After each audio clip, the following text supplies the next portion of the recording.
All right, guys, welcome back to another edition of the Addictively Speaking podcast.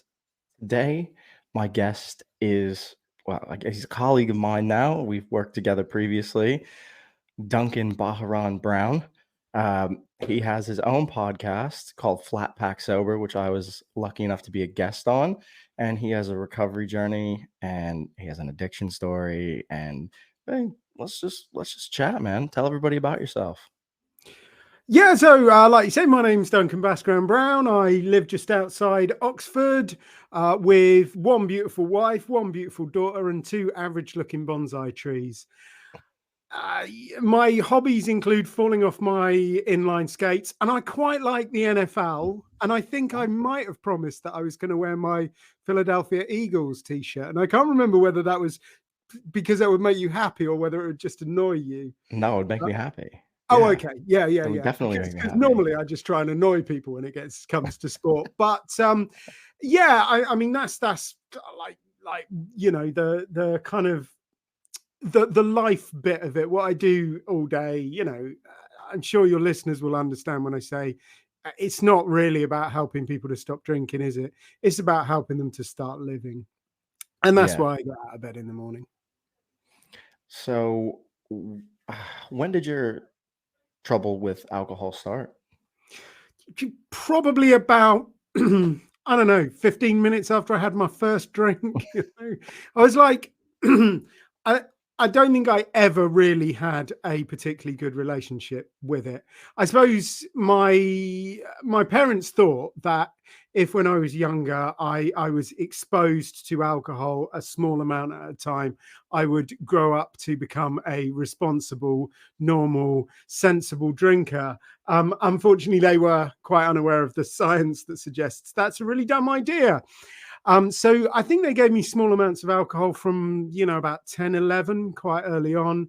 And there was, you know, one time when I was about 14, 15, one of my friends, actually, it was homebrew. So his parents allowed him to make his own beer at like 14, 15. And, you know, my parents went away for the weekend and we just went completely and utterly crazy. And, you know, it was basically like that all the way through. You know, I didn't really ever have that off button. You know, I'd take the top off the bottle of brandy and throw it away because I wasn't going to need that again, was I?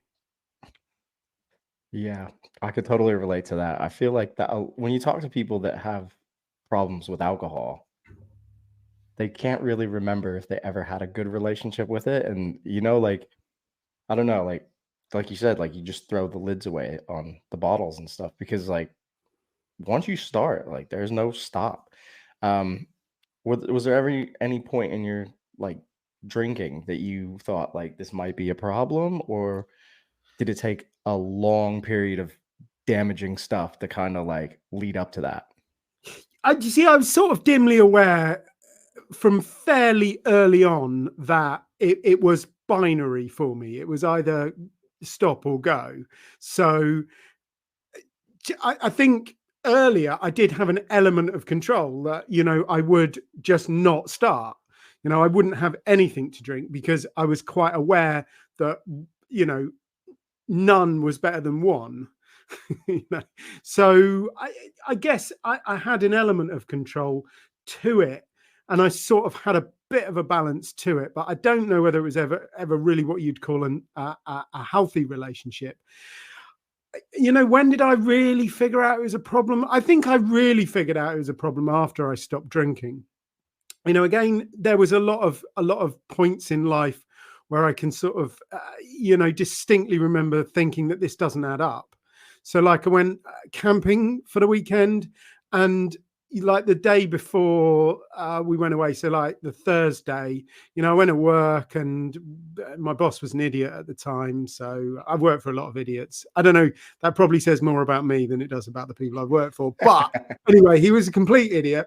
And so obviously work was stressful, and then I got home from work and it's like you got to pack everything. And if you're going camping, you know, that's an entire like truckload of stuff, isn't it? So to get everything ready, get everything packed, get everything sorted out, it got to about 10:30, something like that. Everything was done, and I plumped myself down on the sofa. opened a bottle of wine and went, oh my God, I need a drink. I'm so stressed. And then the next day, got up, went to work, drove to the campsite, put up my tent, put out my deck chair. Sun was shining, beautiful view, sat down, opened a bottle of wine and went, I'm so relaxed. I really need a drink. And it was like, hey, hold on a minute. That doesn't quite make sense, does it? It can't be the thing that I need when the times are bad and the thing that I need when the times are good. That just doesn't make any sense. I mean, to be fair, I didn't do much about it, but I was kind of aware of that paradox and that it didn't really sit that well. But like I said, I think really I noticed how much of a problem it was once I'd stopped drinking. And, I started waking up feeling like exercising and, had all this time on my hands and I wasn't like permanently depressed. Yeah, like I'm, all of that stuff. So, I think there were certain things that drove me to stop drinking, but really what made me realize what an issue it was, getting free of all of the problems. You mentioned depression in there. Do you think you suffered with depression prior to drinking, or do you think it was caused from the drinking? Like, do you think yeah, I think it was you caused know, by the drinking. Absolutely. yeah? The first noticeable symptoms that I had were when I was at university, and I felt very out of sorts. And that was because I spent that first year at university drinking and taking drugs and doing very little else. And talking to one of my friends, what she said to me was, well, look, Duncan, you're the kind of person that always needs something to occupy your mind. You're somebody who needs to be busy and be doing stuff. You need a project. And I think maybe the reason why you're feeling a bit down is because you haven't got a project. And I was like, well, that really probably is true. So I started really engaging with the theatre company at university, and I started writing and I started directing and producing as well as acting. And that made me feel a whole lot better. But I think what it did was it just disguised the fact that it was the lifestyle that was causing those issues. And I think that is a huge problem for a lot of people. If you look at alcohol, so people are more likely to drink if the more they earn, but you sort of see the problems more in people who earn less, because if you earn more, you have, good healthcare, you have a lot of meaning and purpose in your life, you have a better diet, you're less likely to smoke, you're more likely to have good social support, you're more likely to have good relationships. So actually the alcohol is still doing the damage. It's less noticeable because there are other factors that are kind of compensating for it. And I think that was very much my experience. I had these periods, but because I had other things that kind of compensated for it, it almost didn't seem like that much of an issue. And I just sort of seemed to get through it. And it seemed to be something that happened every now and again, rather than being a constant problem. That's interesting. I've never actually heard somebody say that. Like, now that I think about it, as well, yeah. The lower you are on that totem pole, the more noticeable it is, because you look like a wreck. Like, people see it, it's noticeable. And like you're saying, the more money and the more, the more stuff that you have going on kind of hides it. And depending on how you are when you drink as well, like for me, I was quite agitated and violent. So if I got too drunk, bad things happened. And then that's kind of pretty noticeable. Black eyes, broken noses, broken hands. It looks bad. You never had any instances like with that kind of stuff, or were you just Oh, just yeah, go I mean, too far?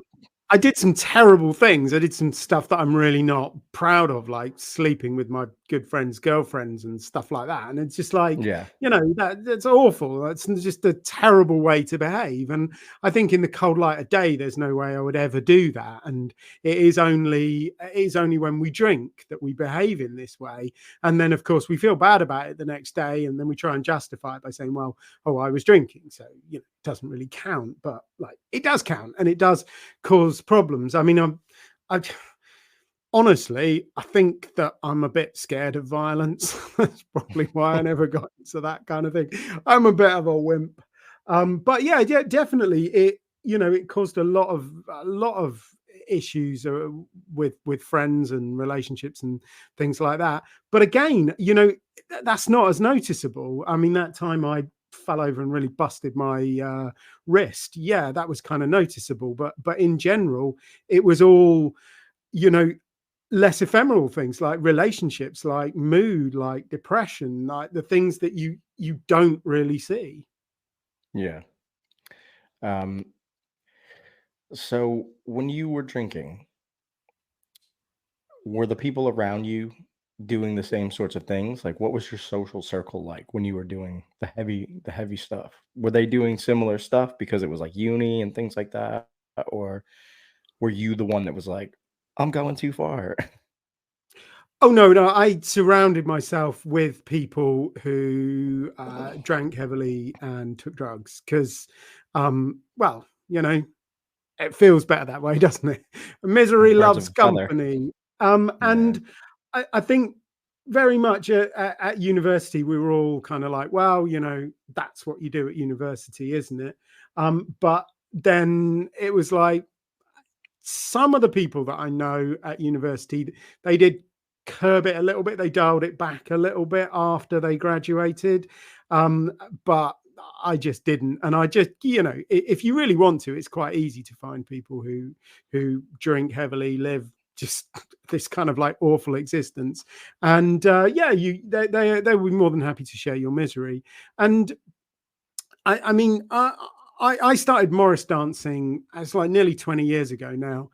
And yes, I did that because it's, a part of the tradition of my town. And I am, I love where I live. I feel very grounded. I feel very much a member of a community. So that was part of my motivation for sure. But, the fact that like I went to May morning, which is what they celebrate in Oxford, and that starts at, I think the singing starts at 6. So it starts pretty early in the morning, and people are drinking, like the whole time people were drinking. So it's the kind of place where you can drink before 10 o'clock in the morning and nobody really seems to bat their eyelids very much. So yeah, absolutely. I structured my life in a way that didn't get in the way of the drinking. Um, this is a question I want to ask.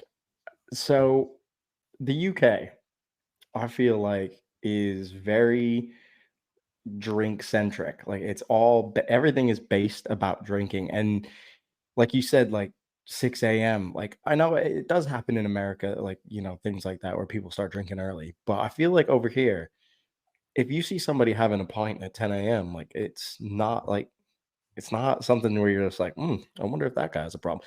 Like when I lived in my hometown, you knew the drunks. They came in as soon as the bar opened. They were there straight away. They had their red noses, their red faces. They were out to go on the booze, and you knew it because they were the only ones out. But I feel like here, it's not. It doesn't seem like that. I feel like everybody does it all the time for everything. Do you feel Yeah, I that's the mean, same? statistically, that's not quite true.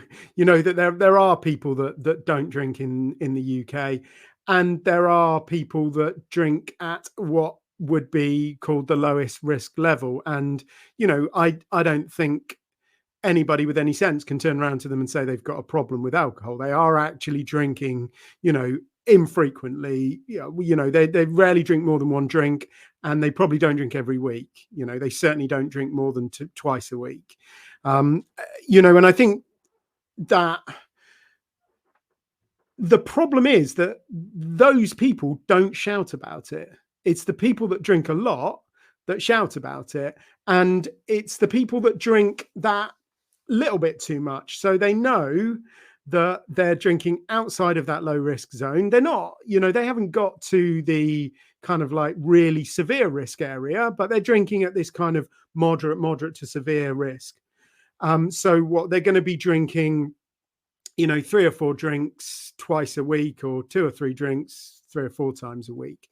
So they're not going to be like heavy drinkers, but they know they're drinking too much. They know it's causing them a problem, and they've got this kind of discomfort, this kind of mental discomfort. Psychologists would call it cognitive dissonance, which is just this kind of like, part of them knows that it's bad for them, part of them knows that they kind of want to keep doing it. So they've got this discomfort, and that's why they tend to like laugh and joke about it and say, "Oh, I really deserve a gin and tonic." And they'll say that at like lunchtime, won't they? And they'll be, they'll send birthday cards. I saw this birthday card the other day, and it was a lady comically sat in a dustbin with the expression, she thought to herself, "One more Prosecco won't hurt." And it's like, why would you send that to somebody? Why would your wish for somebody's birthday be that they like drink so much that they fall into the dustbin? It's kind of weird. But I think the reason why people send that is because they have this internal discomfort about their own drinking, and they like to laugh and joke about it in this sort of slightly passive aggressive way. And then everybody kind of like buys into it, because we don't want to offend people, and we don't want to say, "No, do you know what? You're only doing that because you're dissatisfied about it." And like, this is not my opinion. The survey recently, 72% of drinkers want to drink less. Like, why would you want to drink less if you're enjoying it so much? Why would you want to drink less if you think wine o'clock is really a great thing? I could go on and on and on and on about it. But I think the problem is that we talk a lot about alcohol. We're very loud about it, and it makes it seem like everybody's drinking all of the time. But the truth is, 25% of people are drinking way too much, and it's causing them really significant problems. Probably another 35% of people are drinking, and it's causing them a small amount of problems, and they're drinking in this moderate to severe risk area. And then 20% of people just don't drink at all, and then the rest of the people are drinking in this low risk zone. But the people that don't drink at all, well, we do talk. Some of us talk a lot about it. Some of us are quite loud, but in general, we don't necessarily shout out at social occasions when people are being inappropriate, and the people in the drinking in the low risk area, they definitely don't. So I think the conversation is skewed, and it gives you this kind of wrong impression about how society works. That's interesting. So what was the moment where you decided that you wanted to get sober, and what did you do after that? So my wife and I, we decided we wanted to start a family, because we were getting quite good at being adults. We'd got we got a mortgage, and we got married, and we were very grown up. We started eating scones and everything. And so we decided to start a family, and well, that was quite good fun. I mean, the trying bit was quite good fun, wasn't it? And it was all going swimmingly, and we were like, that typically naive kind of optimistic new parents, like stupid, just thinking, that was totally us. And it was all going really, really well until she had a miscarriage, and everything fell apart. And I mean, obviously that was like really hard for her, emotionally, mentally, physically. But now I know one of the things that made it even worse for her was the fact that I just wasn't there for her. I wasn't there to support her, because my reaction to emotions, hard times, difficult decisions, difficult conversations, it was always to just go and hide with a bottle of wine. And that's what I did. I just left her on her own, and I got drunk. And that obviously created quite a lot of tension in our relationship, and it sort of brought some things to the surface. And I'd love to tell you I was stood in the bathroom at 4 a.m, moodily lit moment, and I had this sudden realization. But do you know what? I don't think it really works like that, does it? What I did was I spent a couple of months really thinking about it and really asking myself, what is it that I want from life? And I never could have exactly articulated it this way, but now I know what I was doing was essentially asking myself one question: what do I want from life? Do I want another drink, or do I want a family? Good news is, like, don't want to spoil the surprise, but but like the reason why you're talking to me is because I made the right decision, didn't I? And just, you know, the way synchronicity is, it's like it was almost exactly 9 months to the day after I stopped drinking that our first daughter was born. And yeah, that was great and everything. I mean, it gave me an entirely different set of problems, but they're good problems, aren't they? Yeah. It's very funny that like our type of thinking at that, like that was where I was at in life, where I was thinking about those moments, and that those were the questions I was mulling over when I thought about getting sober. Was, you know, what do I want out of life?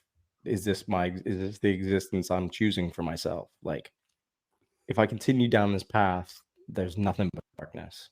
Like if I keep going this way. So I made the right decision as well, and did the right thing. And I think the really interesting thing is we never decided to drink, did we? Not really. I No. mean, all right, you know, we bought into it and, you know, considered the idea that we would look a bit more grown up if we had something to drink. You know, the girls would find us more attractive if we had something to drink. But we never really sat down and consciously went, you know what I want from life? An alcohol problem. It's not like, you know, the career advisor said to you, and where do you see yourself in 15 years, Duncan? Oh, yeah, definitely 2 bottles of wine a night. That is the active, positive choice that I want to make, you know, and we just kind of slide into it. You know, we start off with all of these false beliefs about alcohol and, you know, we have some good times at the start. And then that kind of reinforces these false beliefs. And we just end up chasing those good times at the start. And we end up continuing to drink, despite the fact that those good times are long gone. And we are never getting anywhere near back to where they were. And we just end up getting trapped. And I think that's one of the problems in society more generally than just around alcohol. We don't spend a lot of time actively thinking about what we want from life. You know, you might sort of think, well, oh, I'll try and get this kind of career, I'll work in this kind of industry, but you don't sort of sit down and say to yourself, you know, like, genuinely, do I really want to have a job, or is there a better way that I could earn money? Is money that important? Do I need a house that's this big? Do I need a car that's, you know, the latest model? You know, whose life am I actually living? You know, whose ambitions do I really have? Are they just, you know, like a recycling of what my parents wanted out of life and failed to get, or is it genuinely what I want? And I think if people do that, you know, there is no other way. If you genuinely engage with that process, you're never going to continue drinking, because it's yeah, like everything that you believe alcohol offers you is a lie. You know, it never did anything positive for you. It's just a trick. And it never helps you get any closer to where you want to be in life. It never helps you be the person that you want to be. It does the exact opposite. Do you think, like what you're saying, like you know, I think that's very true. Is that alcohol gives you like this false sense of confidence once you start drinking it, and you think you become this other great person.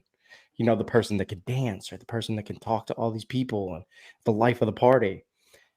But that's a brief moment of that, what alcohol does. Like there's another side to what it can really do, and what it does to you during that, you know, consumption of more and more and more. You don't become that fun person. You're the person who's fucking up everybody's good time. You're smashing into stuff, falling over tables, like you just becoming a liability essentially, because you have this inhibitions lowered and a false sense of confidence, and you're just out there just doing crazy Yeah, shit. yeah, absolutely. You know, it. I think that is kind of the trap of alcohol, that we sit around drinking with a bunch of people who are also drinking, and like if everybody's drinking, then yeah, everybody becomes funnier. But if you're sober and you're watching all of those people, you can see quite clearly that they don't become funnier. They No. become Yeah. stupider. And that is why they Yeah. laugh more. And you don't dance better. You're just incapable of seeing how bad you're dancing. And luckily, all of your friends are just as drunk, so they're incapable of seeing it as well. And they So think it's great. They think you're doing yeah, awesome. They're like, "Yeah." Yeah.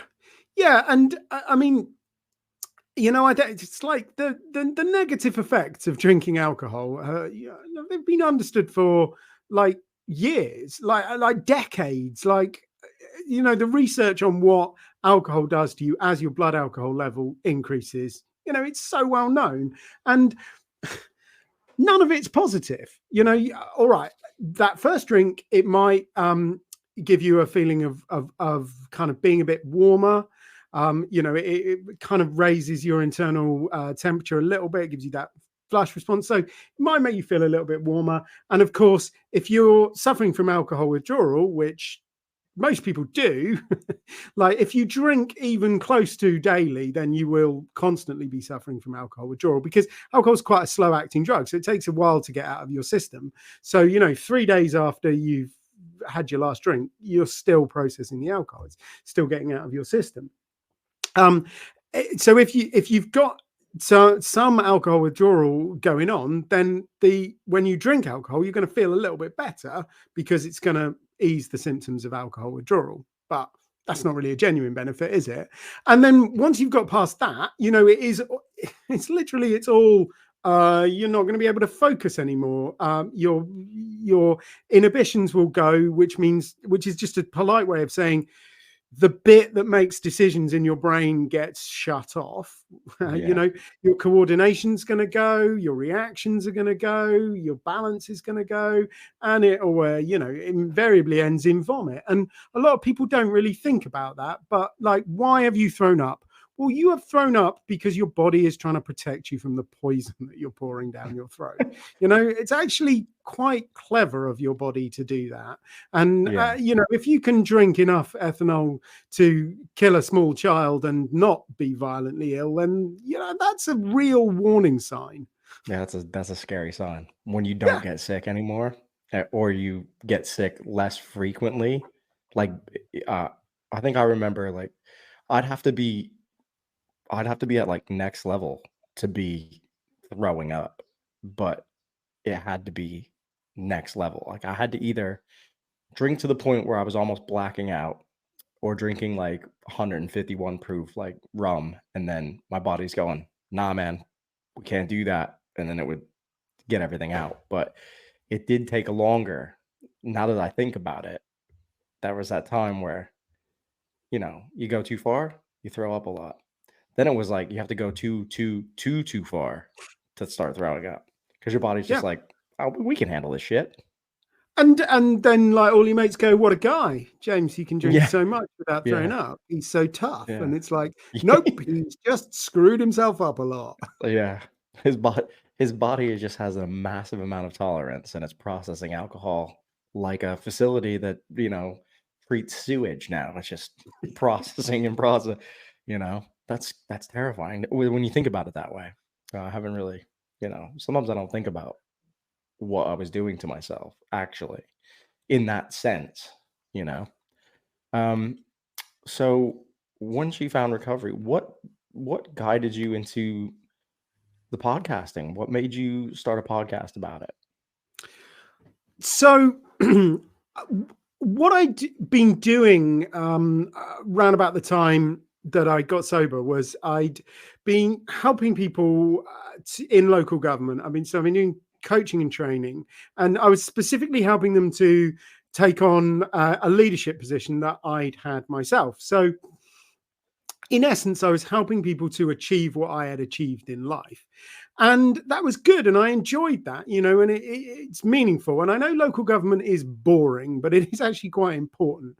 If you like your bins not to have rubbish in them, then, it's kind of important, isn't it? And funnily enough, somebody was telling me today, Birmingham City Council has just decided that they are insolvent. And, if they were a business, they'd be out of business. So, I imagine Birmingham City Council does a lot of work for a lot of people. So it is something that's enormously important, but not very sexy. And so I was getting a lot of pleasure from it, but it started to dawn on me that all I was doing was helping people to achieve stuff that I'd achieved in my life. And now it was becoming clear that the biggest thing I'd achieved in my life was getting sober. So why was I not helping people to do that? So I took all of the skills that I had around coaching and training and speaking and writing and communication generally, and I thought I got to apply this to alcohol. So I trained with the Easy Way clinics, and that was great. I loved that. I got so much out of that. I mean, many of your listeners will have heard of Alan Carr, the Easy Way to Stop Smoking, and how to control your drinking and things like that.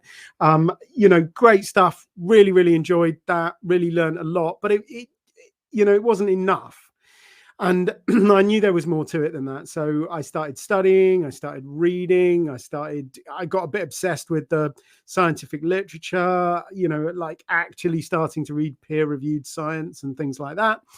Got a bunch of qualifications, and that was good and everything, but it wasn't quite enough. So I wrote a couple of books, which I'm enormously proud of, and they've done a lot of good work in the world, and that was great and everything, but it wasn't quite enough.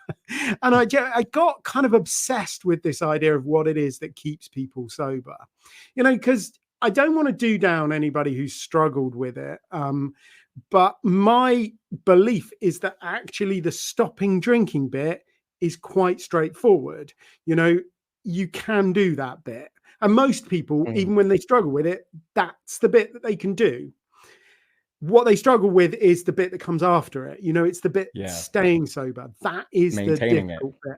Yeah. And all of the statistics point in that direction, that, most people will successfully complete a detox program. They'll successfully complete a rehab program, but not that many of them will then successfully go on and maintain sobriety for 1 year, 2 years, 5 years, a lifetime. So I became obsessed with what is it that keeps people sober. And that kind of informed a lot of the research that we started doing. So from one end, we interview people who are in early sobriety and ask them what their struggles are, what their problems are, the kind of things that, they're finding difficult, and the kind of things that make them sort of move towards relapse. And then on the other end, we asked a bunch of sober superstars, including your good self, what it is that helps keep them clean and sober. What are they doing that really helps them? And between all of that research, I think it breaks down into 4 basic sections. So there's trigger management, which I don't really need to explain very much, but there are a lot of triggers in the world, as you pointed out. We live in a culture that's obsessed with alcohol, so you've got to be able to steer your way through those difficult kind of situations, but also the thoughts. Then there is a massive emotional component to drinking. So some people will drink because of childhood trauma, unprocessed childhood trauma. That's massive. So the research that we've done, it shows that there are basically 3 buckets for the reasons why people drink. Childhood trauma is a big one, but then traumatic events in adulthood also set a lot of people off. So what we see quite a common trajectory is that people drink at a relatively normal level. They drink like everybody else around them, but then something difficult and traumatic happens in their adult life, and that just spikes it, and that's where the problem comes from. And then there's a third group of people who drink for quite disparate reasons, but they wouldn't neatly fall into any kind of trauma. So it might be things about fitting in and socializing when they were younger. It might actually be to do with work and being in an environment where there's a lot of drinking. It's almost considered part of the job. So there's but they're generally more around socializing and fitting in. And any of those, all 3 of those main reasons, and generally all of the reasons why I found that I've heard that people start drinking, there isn't an emotional component to it. So emotional intelligence, I think, is the second really, really important factor of sobriety. After that, you can look at something like recovery capital, which would in very simple terms, that would be where you live, what your job is, how you get around, whether you've got enough money in your pocket. But also, there is an element of self awareness and there is an element of social support in there as well. Now, the self awareness bit, that crosses over with the emotional intelligence bit, and the social support bit crosses over with the fourth one, which is connection, which is not going to surprise anybody. It's such an important part of maintaining sobriety, is having those really, really good connections, whether that's friends, family, or intimate relationships. Being able to build really strong, supportive connections, it's so massively important. So those four things: trigger management, emotional intelligence, recovery capital, and connection, those are the things that have come out in our research as what is protective and what keeps people sober. And I know that many of those tally with what we've discussed about your own experiences. Yeah, absolutely. I mean, I tick a lot of those boxes. A lot of that stuff falls right on me, spot on stuff. And it is interesting that, like, doing all that research that you've done, and interviewing people and getting to see, that side of it. I've also, like, learned a lot, doing my podcast as well, is that you can see that people do fall into these categories. They fall into this childhood trauma, adulthood trauma. Like, these things push us in those directions. Like, you were on a certain path, and then you kind of, like, something happened and it's like dip, and then you're in the danger zone. Yeah, I have these discussions with people which get more or less fraught depending on how they put it. But there is a view out there that all drinking, all drug use is a response to trauma. And I don't think that's really supported by the evidence. So if you ask me, I would say that I had issues in my childhood, but I wouldn't describe them as trauma. And I don't think it's right to describe them as trauma. I look at what you'd call the adverse events of childhood research, and those are genuinely traumatic experiences that happen in childhood, like divorce, like being neglected, like being sexually abused, like being beaten, like living in a home where there's violence, even if it doesn't actually happen to you. All of those kind of things, that doesn't reflect my experience at all. And yes, I struggled, when I was younger. I found it difficult to find my place in life. I found it enormously difficult to feel validated or successful at school. Whatever I did, whether I tried or whether I didn't try, I got bad grades, and it just taught me not to try, didn't it? But I don't think trauma is the right word to describe my experience. And I've met a lot of people who are like that. So I don't think trauma underpins all drinking. And I think, honestly, if I could get the research funding for it, I would love to conduct this experiment. I would love to get the Dalai Lama, and I'd love to just pour vodka down his throat, like every day, like make him drink a bottle of vodka every day for 6 months, and then we'd see whether he was an alcoholic or not, because I genuinely believe there is enough vodka that can that can give somebody an alcohol problem, but I don't think there is enough trauma that can give somebody an alcohol problem. So yes, trauma can be a part of it, but I think you've got to acknowledge the fact that there is a drug effect as well. There's a social effect as well. There's a community effect. There's lots of different effects. So to just say trauma underpins all drinking and all drug use, I think, is to oversimplify the problem. It's monocausomania, as I read in one of the fancy books that I do like to read. But I think it's true. We want just one cause for everything, and back in the 90s, the one cause was it's dopamine. It's all dopamine's fault. And now it's like trauma. It's all trauma's fault. And it's like, well, no, it's not. There's a little bit of dopamine. There's a little bit of trauma. There's a little bit of society. There's probably a little bit of genetics. Yeah. As we said right at the start, I don't feel like I ever had drinking under control.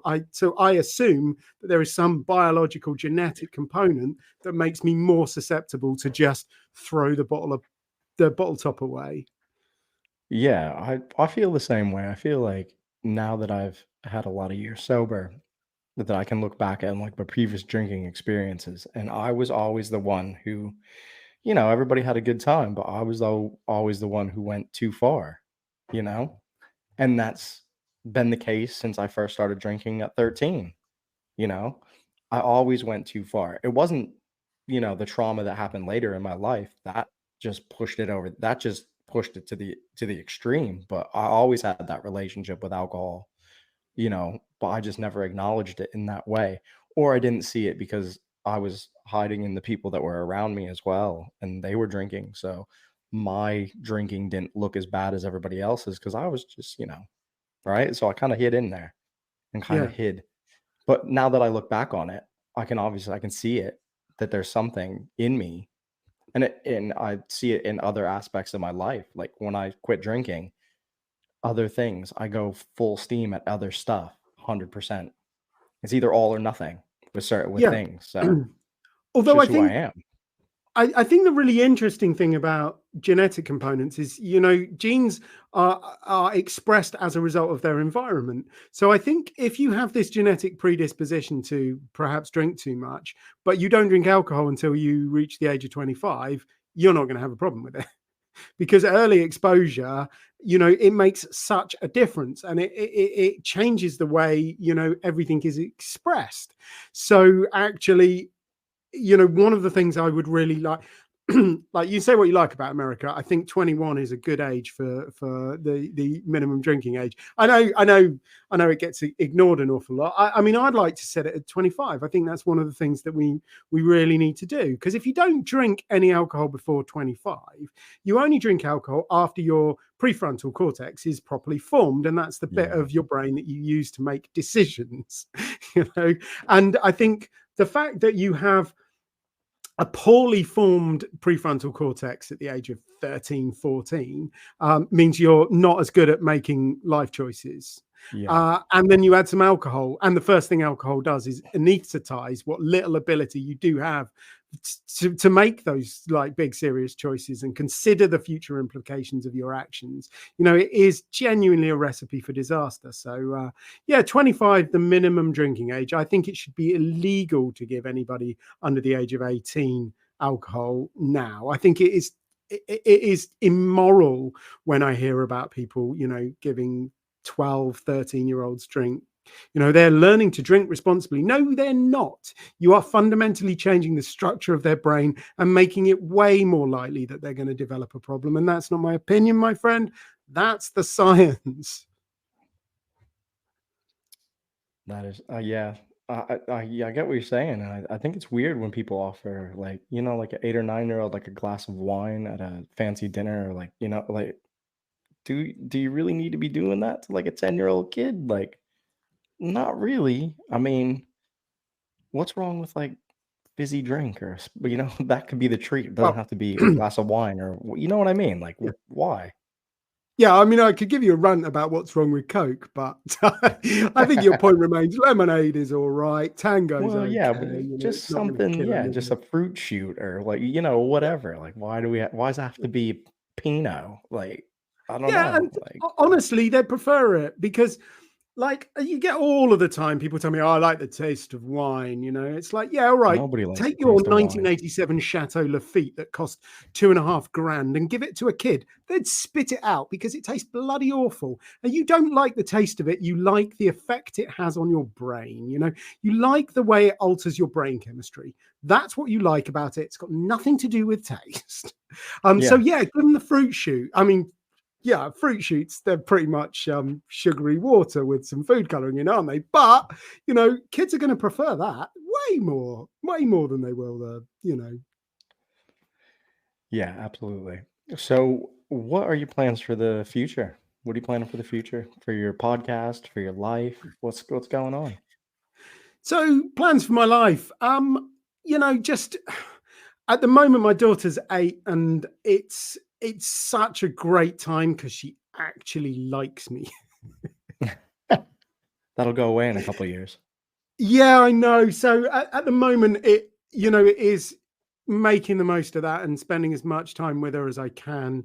And also, I've got this evil plan. I'm really good friends with all of her friends. They all think I'm great because I actually pay attention to them and I talk to them. Whereas I've noticed a lot of adults, in the pickup from school, they just talk to each other and they don't really pay attention to their own kids, let alone the other kids. Whereas I like to try and, because like my daughter's friends, they're interesting, they're nice people, and it's great to see how they're forming and developing. So I've become really good friends with them, and that's my plan, is to basically make Leela's friends really, really like me. So when they hit the teenage years, her friends will really still like me, and that will just annoy her so much because they'll all be going, "Oh yeah, but your dad's cool," and she'll be like, "Oh, he's an idiot."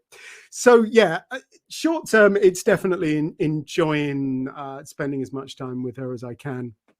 I do kind of try and balance a bit of work with that. So there are a couple of exciting things going on. I'm doing some work with a friend of mine who is an adventurer, and that's going to be. I can't really talk about it because it's not really sorted out yet. But I've got a lot of excitement about that. That's really awesome.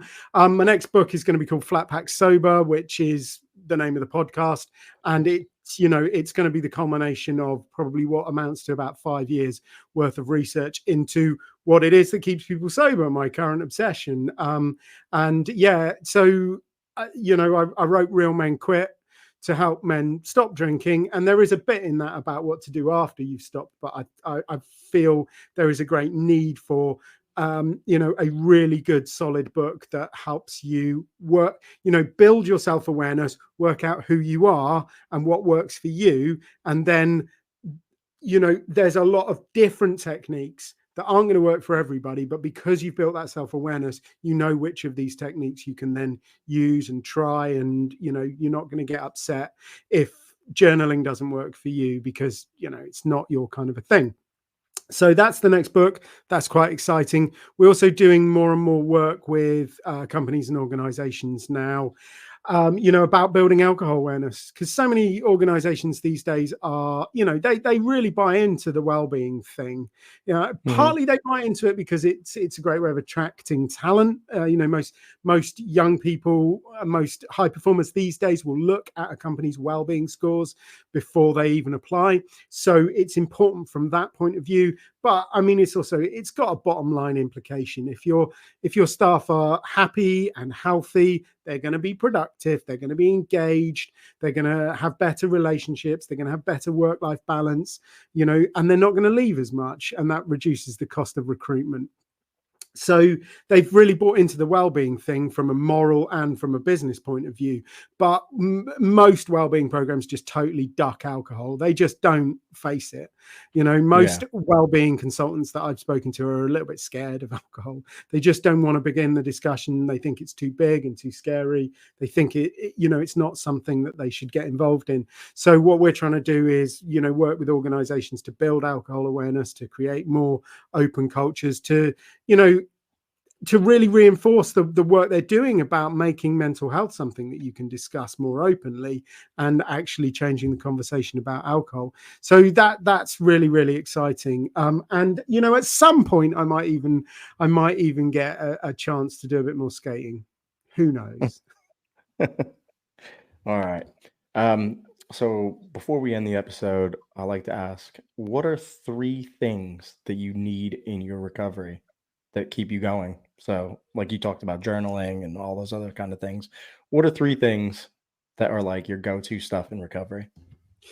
Yeah, so one of the things that comes up all the time, and it's definitely been a big thing for me, is this kind of self-awareness as the sort of backbone of emotional intelligence. So starting to, understand who you are, and that then kind of helps you to navigate and respond to rather than react to emotions, because emotions are huge. And I think I like many people spent 20 years trying to drink them away. I just I tried to numb myself from the bad emotions, and all that did was numb all of the emotions. So part of my journey has definitely been this kind of hand in hand, the development of more self-awareness and the understanding of how my emotions impact on my behavior. So that is, I think that is enormously important. That said, I am acutely aware that I am very lucky in the fact that I had a lot of recovery capital when I stopped drinking. And one of the reasons why it was easier for me was because I had a fairly good relationship with my wife. I mean, I was doing everything I could to destroy it by drinking, but at the end of the day, we had quite a solid relationship, and that helped me. I had a lot of meaning and purpose in my life because I was quite involved in my community. So I was doing things that I found fulfilling.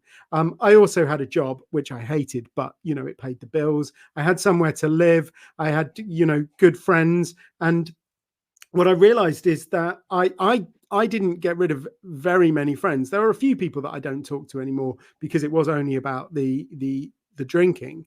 But even a lot of my friends that still drink heavily, I still have a good relationship with them because there's more to our relationship than just the alcohol. So looking at the guys I dance with, it's about the dancing, it's about the community, it's about the places we go and the friendship and the tradition. There's so much more to it than just the alcohol. So I was very lucky that a lot of my relationships, while involving alcohol, didn't actually just float on it. There was more to them. So I was very lucky in terms of recovery capital, and I think that does make a huge difference. And then I think the other thing that, which sounds weird to say, but I'm dyslexic, and I think that it was an enormously easy break for me, because when I was a kid, a lot of stuff just didn't make sense to me. I really struggled. So like left and right, not something that I was able to pick up, but I learned fairly early on, if you look at your hands, that one looks like an owl, so that must be your left hand. Although it's probably backwards because I'm on.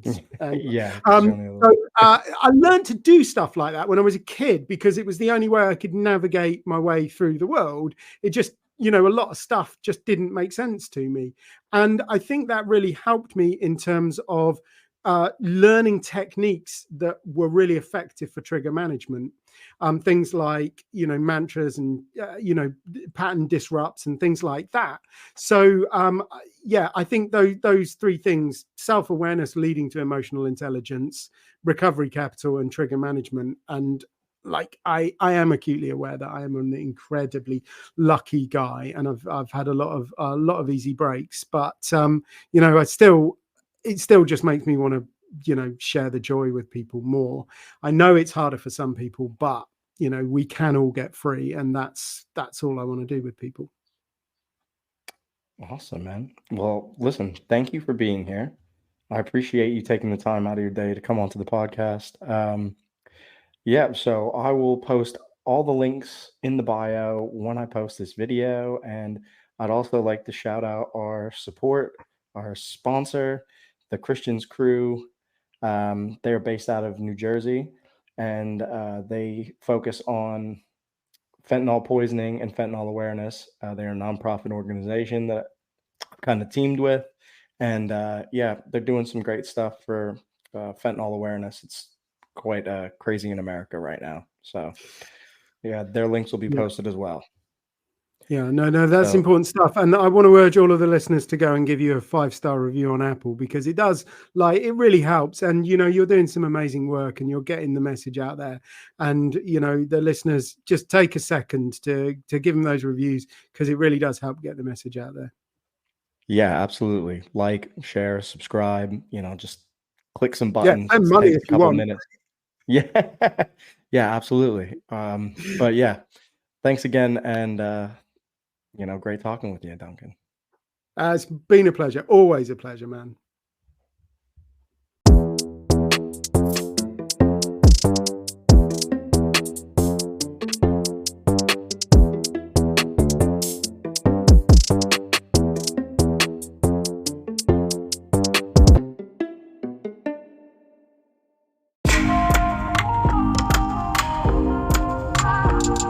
Yeah. Me and my boys going crazy in 23, like MJ, but we ain't never gonna fade away. fade away. Me and my boys going crazy in 23. Like MJ, but we ain't never gonna fade away. We ain't never gonna fade away. Me and my boys going crazy in 23. Like MJ, but we ain't never gonna fade away. We ain't never gonna fade away. Oh no, oh no. Me and my boys going crazy in 23. Like MJ, yeah. We ain't never gonna fade away. We ain't never gonna fade away. Oh no, oh no. Me and my boys going crazy in 23. Yeah, like MJ, but we ain't never gonna fade away. We ain't never gonna fade away. Oh no, oh no. Me and my boys going crazy in 23. Yeah, like MJ, but we ain't